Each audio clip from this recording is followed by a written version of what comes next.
my voice.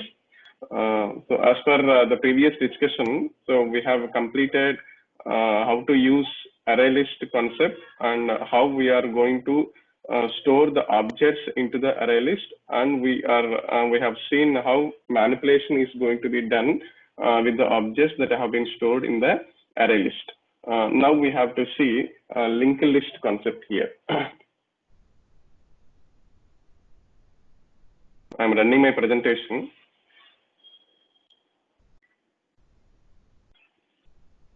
Yeah. So linked list is also very similar to array list implementation, but internally. Hello. Yeah. So internally, some sort of difference is there between array list and as well as between array list and as well as in the linked list. So in the linked list, internal data structure used is linked list data structure. So as you know already, linked list nothing but it is a linked collection of nodes, and each and every node is connected with the next node by using the pointer concept here. And all these, so in this throughout the linked list, the first node will be pointed by the header node itself. Okay, so if you see the structure for the linked list, you have already known. So there is a header node, and this header node first pointed to the first node in the linked list, and this is a data pointer, and this is a data part, and this is a linked part here. And this linked part will pointed to act like a next pointer, which is used for pointing to the next node in the linked list. And similar to this way, the second node pointed to the third node itself. So this is the internal architecture to be maintained in the linked list concept. Okay. So with this data structure, so the linked list provides some sort of methods to manipulate the linked list objects. Here the data part.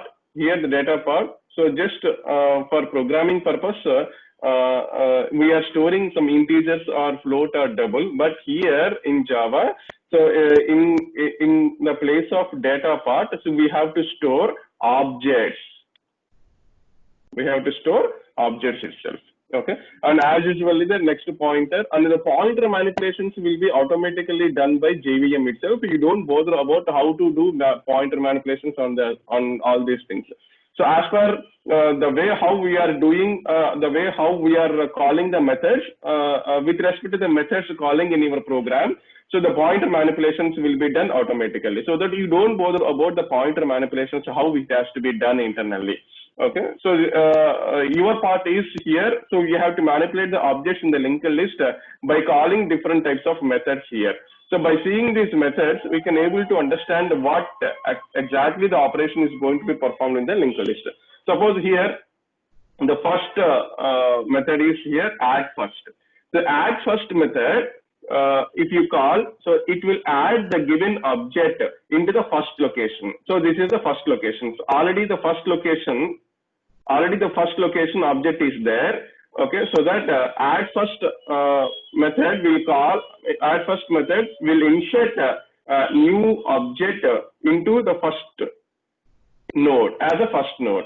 So if the first node contains in the first location contains already the object, so then it will be moved forward by doing some sort of manipulations by JVM itself. Okay, so after doing some manipulations, so then as a first location, your object will be come.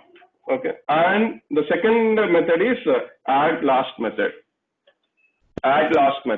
So this add last method will add a new object into the last location. So this is the last location value. So in this last location value, in the last location position, a new object will be placed here. Okay, and as this is the last node, so that so the last node to indicate, so there will be having a null pointer will be placed automatically.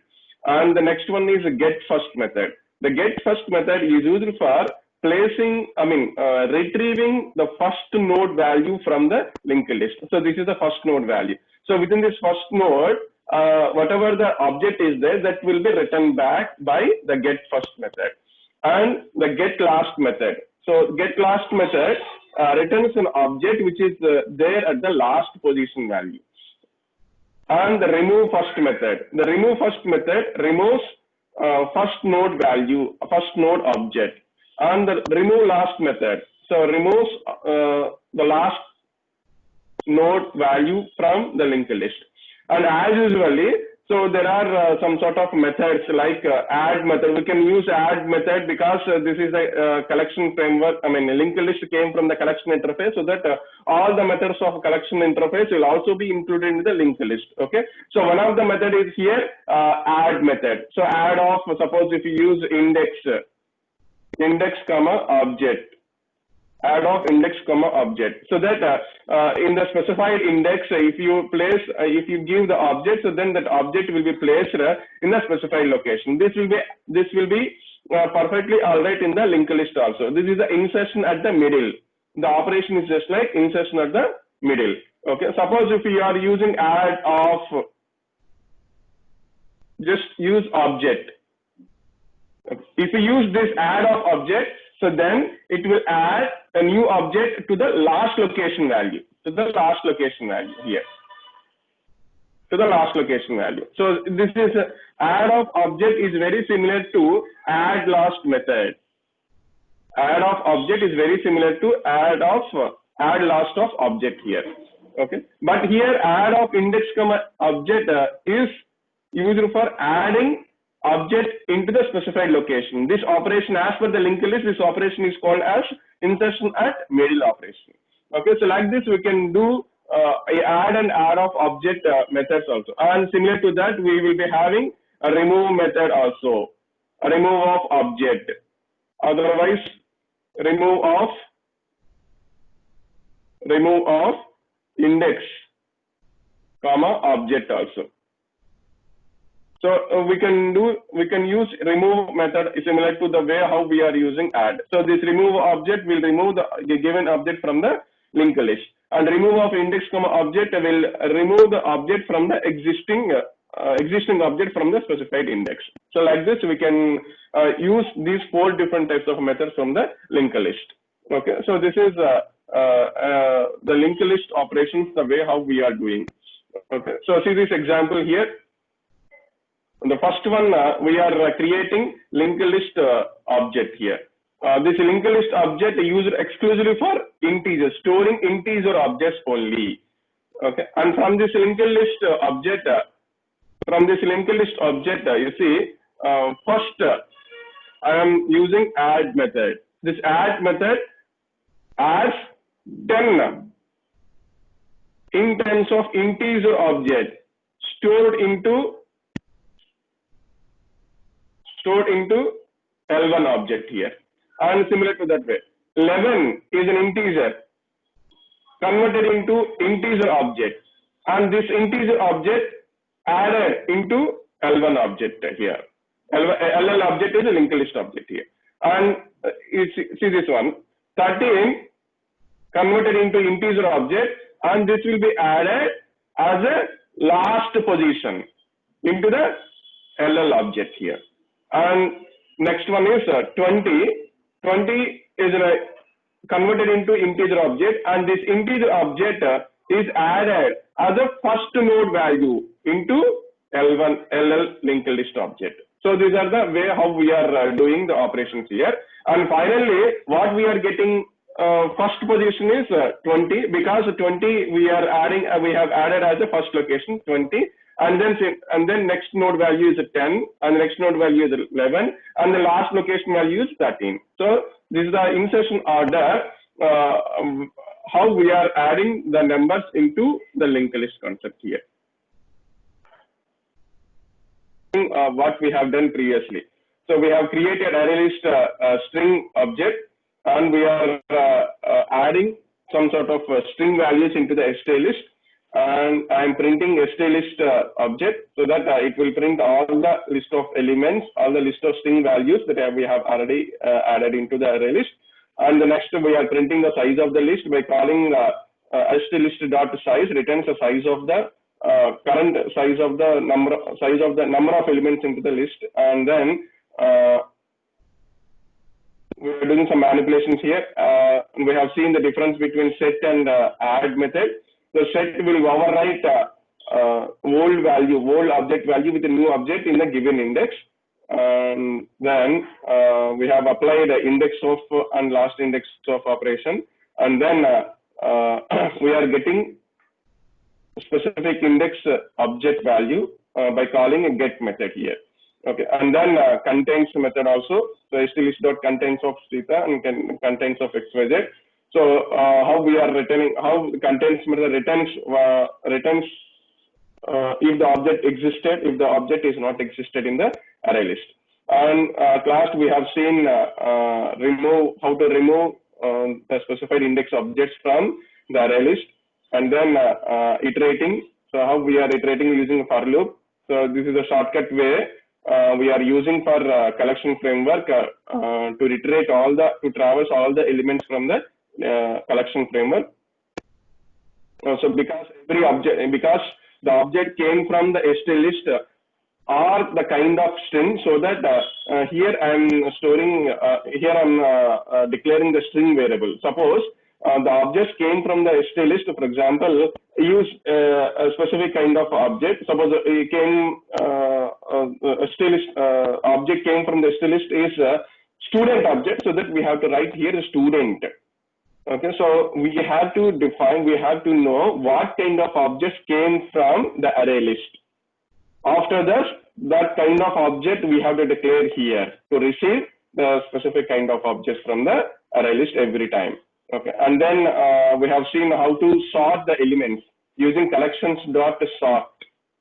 Okay, then if you print, so then all the elements have been sorted. Okay, so it's a very simple way to sort. So no need to write explicit logic for sorting the number of elements. Okay, use simply collections.sort. Okay, and then we will do another simple logic. So if you know this logic, you please unmute yourself and tell me how to do. Okay, the operation is here. I want to find out whether the objects of one list contains in another list. Objects of one list contains in another list. So we have to find out. We have two different types of list with some sort of contents. We have to verify both the list is having same contents or not, or same kind of objects or not. We have to find. So if the same number and same kind of objects, so then we have to say so both objects have been equal. So otherwise they are not equal like this. So sir, can we try like dot equals or double equals? We can also use two for loops, sir. And then for one for loop we will use one list, sir, and for second one we will use second list, sir. Second list. Okay. How to do inside inner loop? We will check with equal to operation whether they are equal or not. Very good. Okay, perfectly all right. Okay, next, is there any other logic? So other students try to give another logic. Sir, can we try like dot equals or like that any function? Yeah, ultimately we have to use a dot equals only, because we have to verify whether the object is equal to another object in the list. Okay, so but every time we have to apply the equals method now. So how to apply the equals method to determine whether two lists have the same kind of objects? That's I am asking. List1 dot equals of list2. No. We are not directly apply the list. Sir, any in operator? Like that. No, we don't have in operator. Sir, if I do list1 dot equals of list2, output is coming, sir. No. List1 dot equals of list2, htList of list2. Then output came, sir. No, so suppose here if different kinds of objects are there, then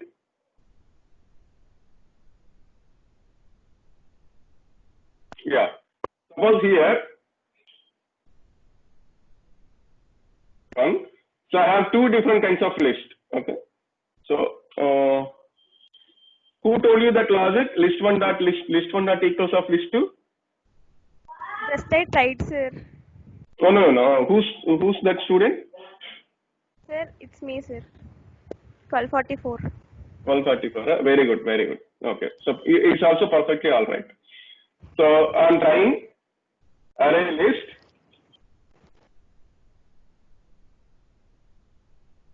Suppose here st equal to new array list.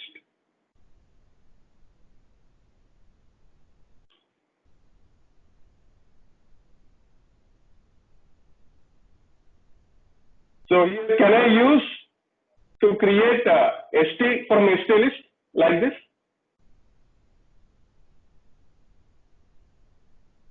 Students, please observe my statement. Array list string st equal to new array list string of st list. Is it perfectly all right or not?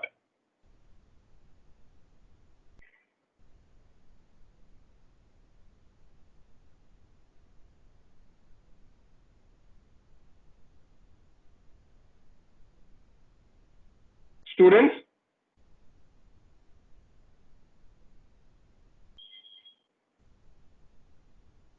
Yes, sir.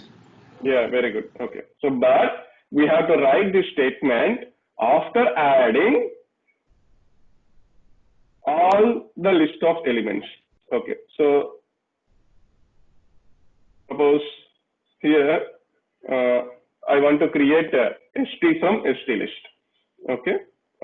Suppose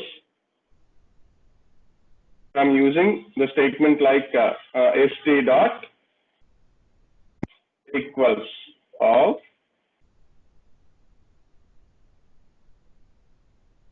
st list.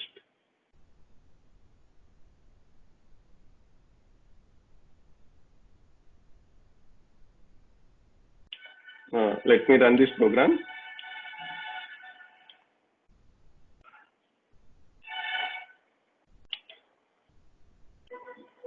Yeah, I got true value. Okay, so that indicates both the objects st and st list is having same kind of contents. Okay, so no need to apply two for loops and verifying the objects first array list object verified with second array list objects. Okay, so it's a time consuming process to write inner for loops like this. So in collection framework we have to reduce that much hard coded mechanism in Java. So there are inbuilt number of methods to do the task, the required and desired task in easiest manner. Okay, so we can use equals method on the array list objects, both the array list objects, so determine whether the list of objects have been equal or not. Okay, that is okay. And the next point is here. Suppose that in both the list is having same number of elements and same kind of objects, so that it returns true. Suppose there are two different kinds of my task is here. There are two different types of list. One list contains more number of elements and another list contains less number of elements. Okay, suppose the first list contains 10 elements and second list contains 5 elements.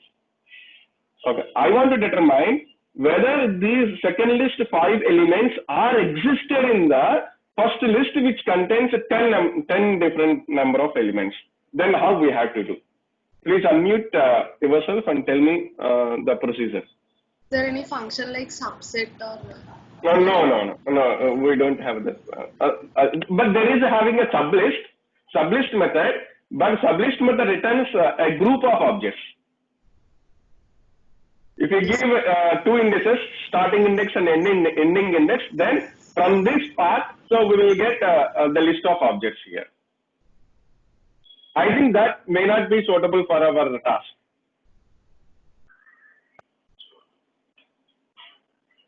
Next, anyone can try that logic. Contains all can we use, sir? Contains? All. Very good, very good. Contains all. Okay. So contains all of second object. Am I right? Second object. Yes, sir. Very good, very good, very good. Okay. See that how it will be done. Let's try. So there is a stylist object. Okay. So I think stylist dot contains all. Very good. Contains all of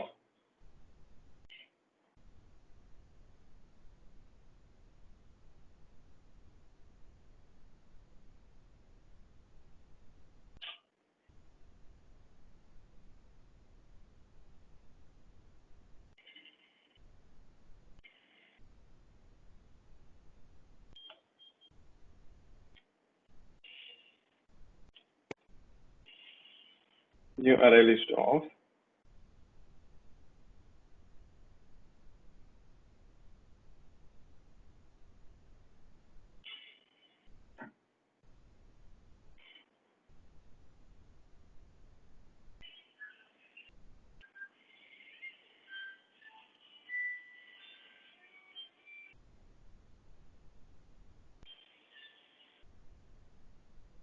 is there this kind of constructor or not? Is undefined.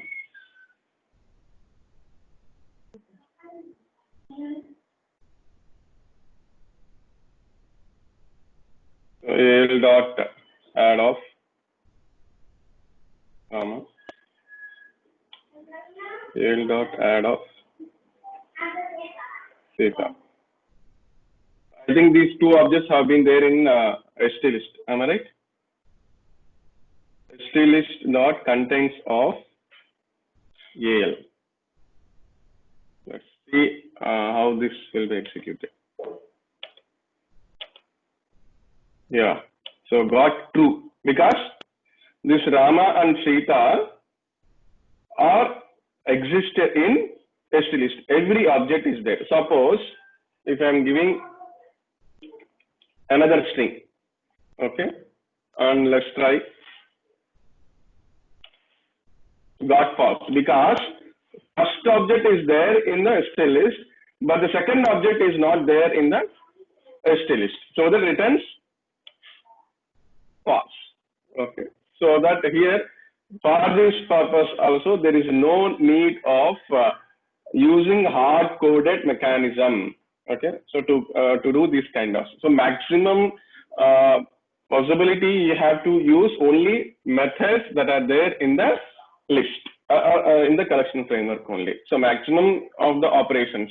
Okay. So if no suitable method, so then you have to write hard coded, and inside the hard coded also. So try to use the methods suitable for that operations. Okay. So this is the way how we are doing array list operations. Okay. So who told me that answer? Sir, it's me, sir. Number? 1244. 1244. Very good. Excellent. Okay. Next. So this is the array list concept, and we are going to create another application that is called as linked list demo. Let's try linked list demo. Linked list demo. Okay, I'm adding main method and related inherited methods also in the linked list demo. Yeah, so I got main method, and before this, so here in the array list, so we are storing strings concept here. Okay, so instead of I'm taking strings to store into the linked list, so now I am going to create. I'm going to store user-defined object. Okay, so for this I'm creating a new class again. So what kind of object I have to store? So for example, can I try house? So don't include main method and related methods. House. Can you tell me some properties of house? Please unmute and tell me some properties of house. Please be fast. Unmute yourself and tell me the properties of house. Walls. Furniture. Walls. Windows. Yeah. Okay. Window. Doors. Doors. Okay. Very good. Cupboard. Rooms. Rooms. Yeah. Rooms. Okay. Okay. Cupboards. So enough. No problem. Enough. Okay. So for this, so I'm going to create getters and setter methods of these properties. As I already discussed the getters and setters of a class in Python itself. Okay. So see how to implement getters and setters of these properties inside the class. So there are shortcut method. Go to source and okay. Right click in the empty area. Right click in the empty area and go to source, and then there is an option called generate getters and setters.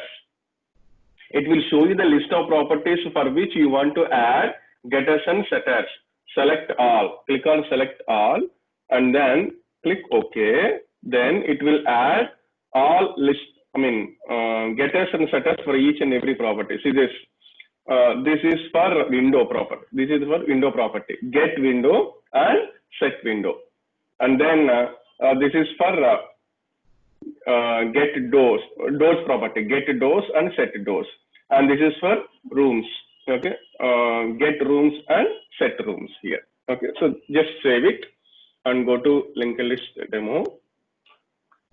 Okay. Let's try. Okay. One constructor here. For example. House constructor I'm creating. String window or rearrange string room. Yeah.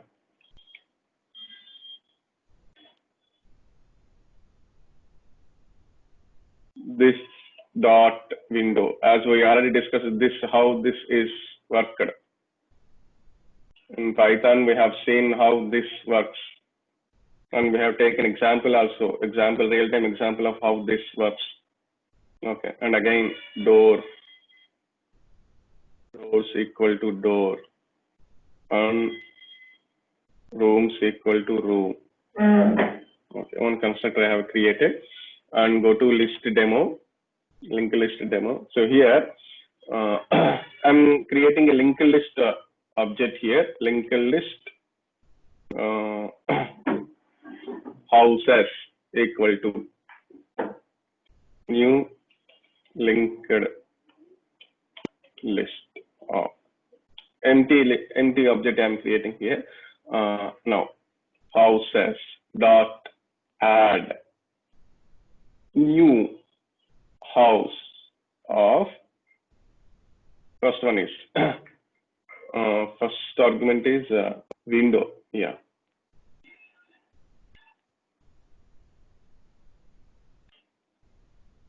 Window, and the second argument is door,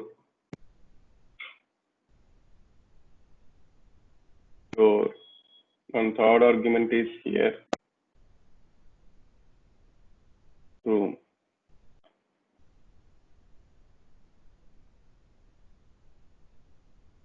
Furniture room. Okay, so this is one object I'm storing here, and I'm creating another object also.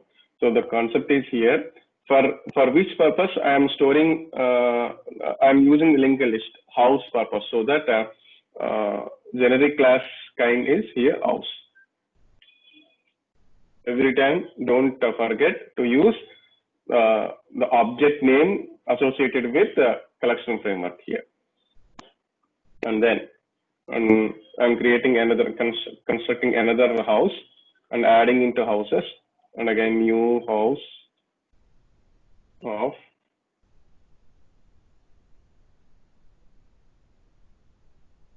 wood window,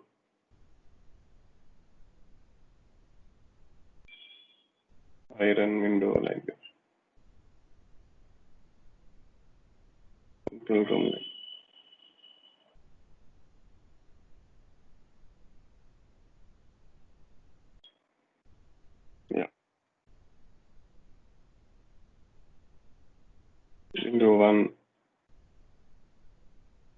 So one like okay. So presently I'm storing 3 different objects into houses linked list concept. Okay. I'm traversing the list. How we are traversing? Just simply use for loop here. For what object is coming from the linked list house object? House H colon houses.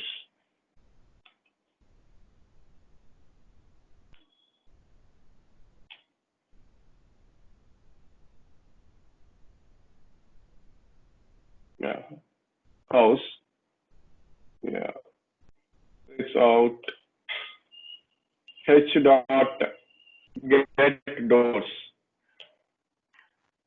Out. H dot get rooms. Out. H dot get window.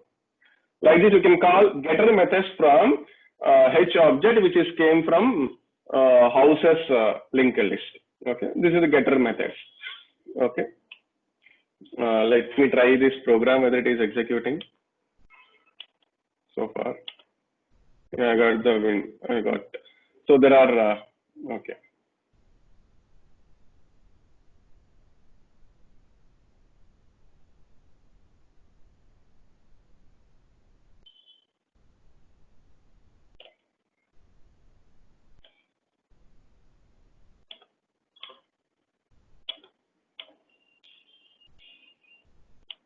So this is point.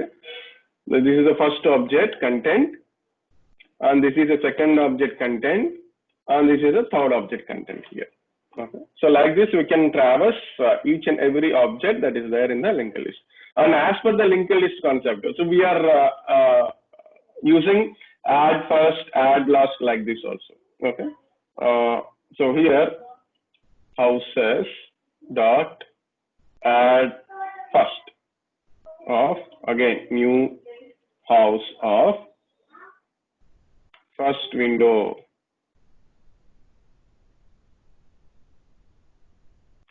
first door then first room here, and we can also add houses dot add last. So I'm copying the previous house object. In place of first, I'm adding last here.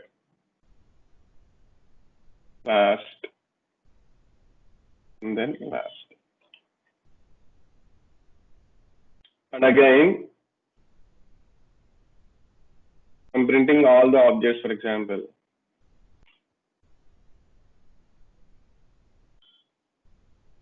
And before this, without, sorry, contents, I mean, number of elements in linked list. How to do? Houses dot size of. very good, very good.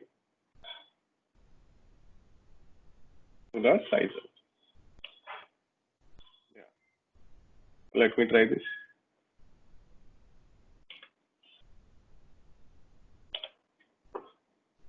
Yeah. So previously, we got first object as wood door, furniture room, simple window. But after adding first object, then number of elements is 5. Okay. So after adding the object into the first location, so then we got first object into the first location here. First door, first room, first window. And at last also, last door and last room and last window object is stored here. So this is the way, this is exclusively for linked list concept. So these 2 methods is not available in collection framework as well as in the array list concept. So we have not at all applied this add first and add last into the array list because These are the two methods which are very exclusively available in the linked list concept only. And similar to this, we will be having remove first and as well as remove last also. Okay. So this is the way how we are doing linked list experiment. Okay. And we'll see how the 1050 already 1050 is there, so that we shall close this session, and tomorrow we'll discuss about remaining collection framework list objects like queue, priority queue, and further objects. Okay, so till now, what if you have any doubts, you can unmute and tell me that doubts, then we can try to clarify the doubts. Sir, what's the difference between add and add last? Sir, in add also we will add elements at last, no sir. Then what's the difference between add and add last? No difference is there. So exclusive for a linked list to get difference of the list and the linked list as per the characteristics and properties of the linked list only. It exhibits the specific kind of operation to know that there is a method which is used for adding the element into the last location. Okay, for that purpose only add last method is included.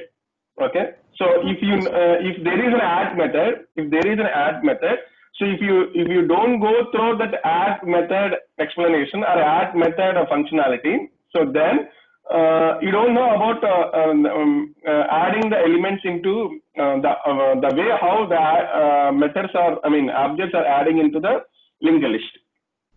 So you know that procedure of add, so that you asked me the doubt. Okay, so difference between add and add last. So here, without knowing the procedure and functionality of how add method is executed, so that conventionally the programmers use add method in applications itself. Okay, but specifically, if the programmer wants to add the element into the last location, so that as per the linked list properties, he has to verify, he has to search over whether there is a method appropriate for adding the elements into the last location or not. Okay, that's the reason why add last is included in the exclusively in the linked list. That's the reason. There is no difference at all between add and add last.